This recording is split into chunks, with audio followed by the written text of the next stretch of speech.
네, 안녕하세요. 저는 OSI 7 레이어에 대해 발표하게 된 마르코 팀의 강태산이라고 합니다.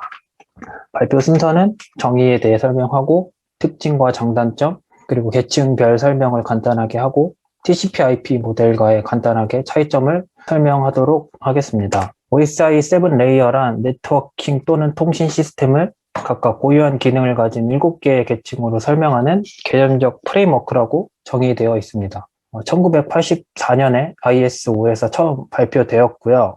이 세븐 레이어를 참조해서 통신 장치를 만들게 되면은 통일된 통신 규격을 가질 수 있다는 것이 장점입니다. 그래서 세븐 레이어의 구성은 어플리케이션, 프레젠테이션 세션, 트랜스포트 네트워크, 데이터 링크, 피지컬로 구성이 되어 있습니다. 특징으로는 이제 통신이 일어나는 과정을 단계별로 파악할 수 있고 각 계층이 독립되어 있다는 점입니다. 그리고 데이터가 통신하는 과정에서 데이터를 캡슐화한다는 특징을 가지고 있는데요. 이 캡슐화에 대한 내용은 아래에서 좀 더 자세하게 설명하도록 하겠습니다. 장점으로는 단순함과 유연성을 가질 수 있습니다. 계층별로 역할이 구분이 되어 있어서 설계하기가 쉽고 각 계층에서의 변경은 다른 계층에 영향을 주지 않기 때문에 유지 보수나 성능 향상도 계층별로 비교적 쉽게 할 수 있다는 장점을 가지고 있습니다. 단점은 많이 찾지는 못했는데 아무래도 많은 계층을 거치기 때문에 오버헤드가 발생할 수 있다는 점입니다. 세븐 레이어를 간단하게 하드웨어 영역과 소프트웨어 영역으로 구분을 해보았고요. 각 계층에서 수행되는 역할들이 어떤 영역에 구현되어 있는지를 기준으로 구분해 보았습니다. 소프트웨어 영역에서는 네트워크 계층과 트랜스포트 계층은 이제 소프트웨어 중에서도 이제 운영체제의 커널에 구현되어 있음을 표로 구분해 보았습니다. 통신이 진행되는 과정은 이제 두 개의 통신 프로그램이 데이터를 통신한다고 했을 때 프로그램 A의 어플리케이션에서 데이터가 처음 요청이 될 것이고 캡슐화 과정을 거쳐서 아래 계층으로 데이터를 덧붙여서 물리 계층에서 아날로그 신호로 변환해서 통신 회선을 통해 최종 목적지 프로그램에 도착하게 됩니다. 목적지 프로그램에 도착한 데이터를 이제 역캡슐화라는 디캡슐레이션 과정을 거쳐 최종 통신 프로그램 B에서 데이터를 전달받을 수 있게 됩니다. 각 계층에 대해서 시작이 되는 어플리케이션 계층부터 설명을 시작하도록 하겠습니다. 어플리케이션 계층은 사용자가 네트워크 자원에 접근하는 방법을 제공하는 계층입니다. 실제 응용 프로그램이 속한다고 볼 수 있겠고요. 어플리케이션 계층에서는 HTTP나 FTP, 텔넷 등의 프로토콜을 주로 사용하고 있습니다. 채팅 프로그램 A에서 데이터가 전송되는 과정을 예시로 아래 계층을 계속해서 설명하도록 하겠습니다. 이제 어플리케이션에서 채팅 프로그램의 특정 데이터를 전송하게 되면 다음 계층인 프레젠테이션 계층으로 데이터가 전달되게 됩니다. 표현 계층에서의 역할은 데이터를 가공하고 처리하는 담당을 하고 있습니다. 만약 HTTPS를 사용한다면 데이터를 암호화하게 되고 이진 데이터들을 확장자에 맞춰서 저희가 볼 수 있는 형식으로 변경해주는 역할을 이제 표현 계층에서 담당하게 됩니다. 어플리케이션에서 받은 데이터를 가지고 프레젠테이션 헤더라는 특수한 데이터를 추가해서 전달하게 되는데요. 이렇게 데이터를 덧붙여지는 과정을 위해서 설명드린 캡슐화 과정이라고 설명할 수 있습니다. 이제 계속 아래 계층을 거치면서 그 계층에 필요한 제어 정보들을 헤더를 통해서 추가하게 됩니다. 그리고 이런 헤더 정보를 붙이는 이유는 이제 수신하는 프로그램에서도 어떤 식으로 암호화가 됐는지 확인해서 복호화나 이런 작업들을 거쳐야 되기 때문에 그런 추가 정보들을 붙여준다고 이해하시면 될 것 같습니다. 다음으로 세션 계층입니다. 세션 계층의 역할은 이제 통신하는 두 기기의 연결 상태를 관리하고 있습니다. 주로 통신 방식을 관리하게 되는데요. 서로 이제 양방향으로 통신을 하느냐, 아니면은 한쪽에서만 데이터를 보내느냐, 아니면 무전기처럼 하나가 보내면 다른 쪽이 응답을 하느냐는 식의 대화 방식을 관리하게 되고, 정해진 대화 방식에 따라서 필요한 세션을 만들고 유지하고 끊어주는 역할을 세션 계층에서 수행하게 됩니다. 동일하게 프레젠테이션에서 받은 데이터에서 세션 헤더를 붙여서 다음 계층으로 전송하게 됩니다.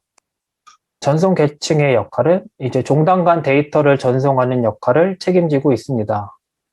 포트 번호를 통해서 그 종단을 구분할 수 있게 되고요. 대표적인 프로토콜로 TCP와 UDP를 사용하고 있습니다. 역시 동일하게 전송 정보에 필요한 헤더 정보를 붙여서 다음 계층으로 전달하게 됩니다. 네트워크 계층의 역할은 서로 다른 네트워크에서 데이터를 주고받기 위한 계층이고요. 경로 설정이나 도착지 주소, IP 주소를 설정하는 기능을 수행하고 있습니다. 대표적인 프로토콜로 IP를 사용하고 있습니다. 역시 네트워크 계층에서 필요한 추가 정보들을 헤더를 통해 첨부한 후에 다음 계층으로 전달하게 됩니다. 데이터 링크의 역할은 동일한 네트워크 안에서 전송을 하기 위한 계층이고요. 크게 두 가지 기능을 수행하고 있습니다. 첫 번째 주소 할당은 아래에서 설명한 물리 계층에서 받은 신호를 네트워크 상의 장치에 안착할 수 있게 하는데요. 이 올바른 장치를 맥 주소로 구분해서 주소를 할당해주는 역할을 하고 있습니다. 그리고 신호가 전달되는 동안에 오류가 있는지도 확인하게 되고, 이 오류가 발생하게 되면은 감지된 오류는 폐기하게 됩니다. 데이터 링크에서는 이제 오류 감지를 하기 때문에 데이터 헤더뿐만 아니라 데이터 테일러를 붙여서 추가적인 정보를 덧붙여서 다음 계층으로 전달하고 있습니다. 마지막 첫 번째 물리 계층은 이진 데이터와 아날로그에 대한 신호를 변환하는 역할을 수행하고 있고요. 컴퓨터에서 표현하는 데이터는 이진 데이터로 표현되어 있기 때문에 통신 회선을 통해 이 이진 데이터를 아날로그 신호로 변경하고 이 아날로그 신호를 통신 회선을 통해 최종 목적지에 전송할 수 있게 됩니다. 푸신 측에서는 데이터를 전달받게 되면은 동일하게 전달받은 데이터를 디캡슐레이션 과정을 통해 각 계층에서 해석할 수 있는 정보들을 해석해서 계층에 맞는 역할을 처리한 후에 최종 데이터를 전달받을 수 있게 됩니다.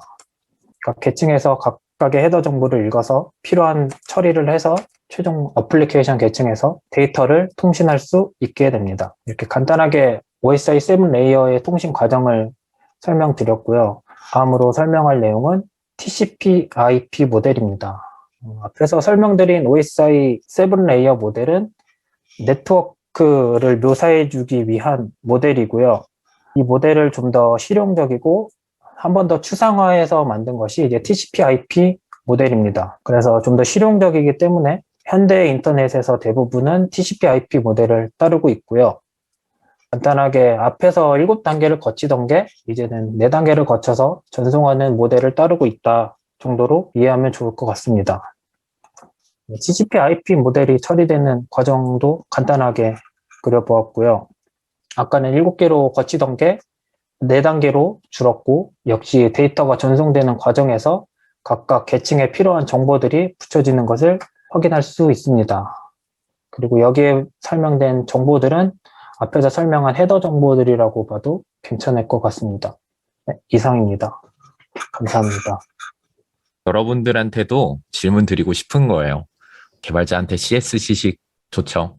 필요하죠. 네트워크에 관련된 CS의 대표적인 게 하나가 이 OSI 7 레이어인데 여러분들 이거 왜 알아야 될까요? 네, 원론적인 얘기죠.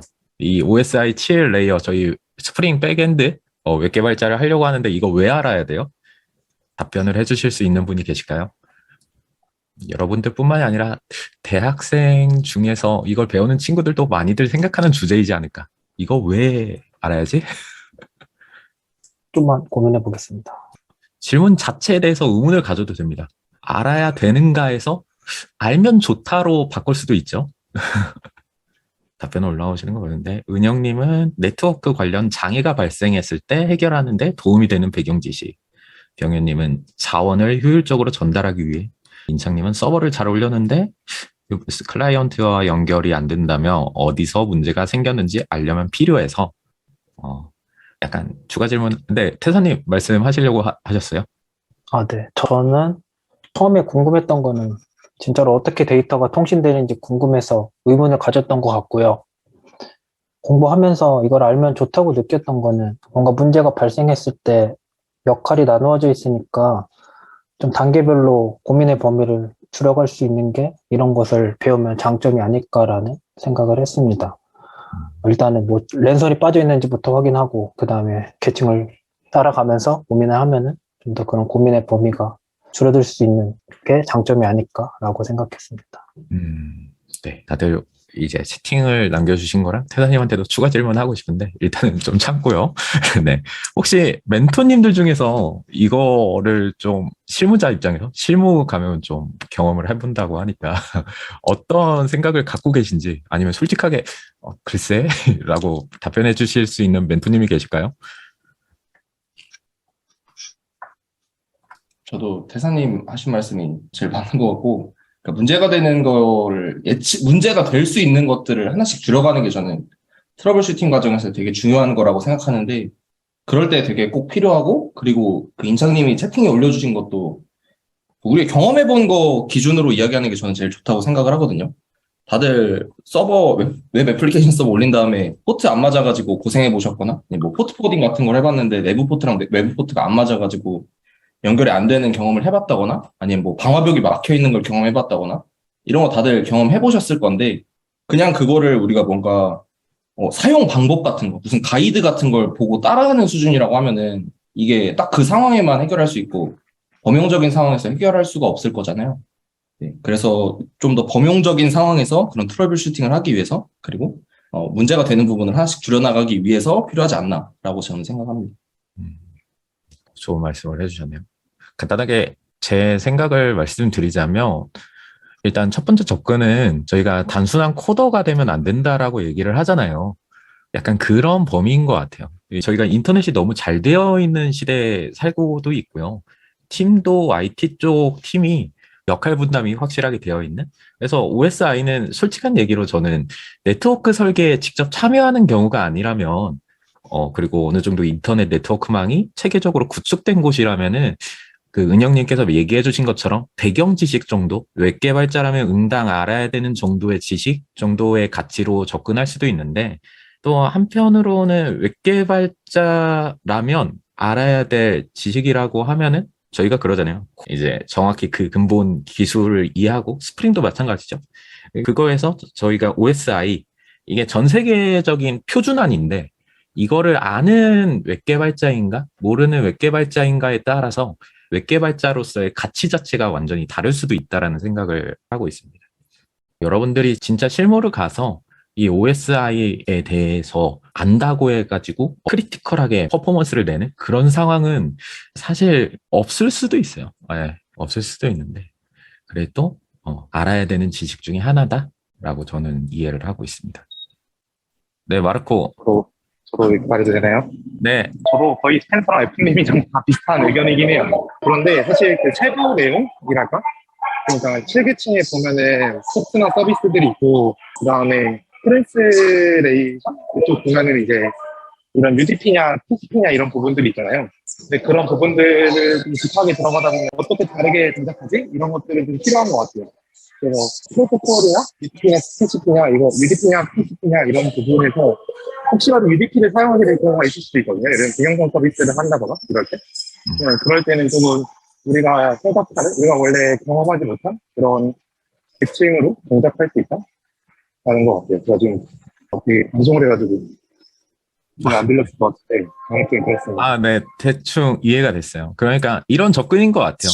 저희가 결국에는 네트워크 CS라고 언급되는 것들, 예를 들어서 TCP, UDP나 포트 포워딩 뭐 이런 내용들이 있는데 결국에는 이게 OSI 7계층이라고 하는 하나의 큰 과목에서 세부 항목으로 이렇게 쪽집게처럼 뽑아내듯이 저희들이 접하고 있는 건데 사실은 제대로 이해를 하려면은 이 OSI 7레이어에 묶여있는 주제들이다. 이런 식으로 얘기를 해주신 것 같습니다.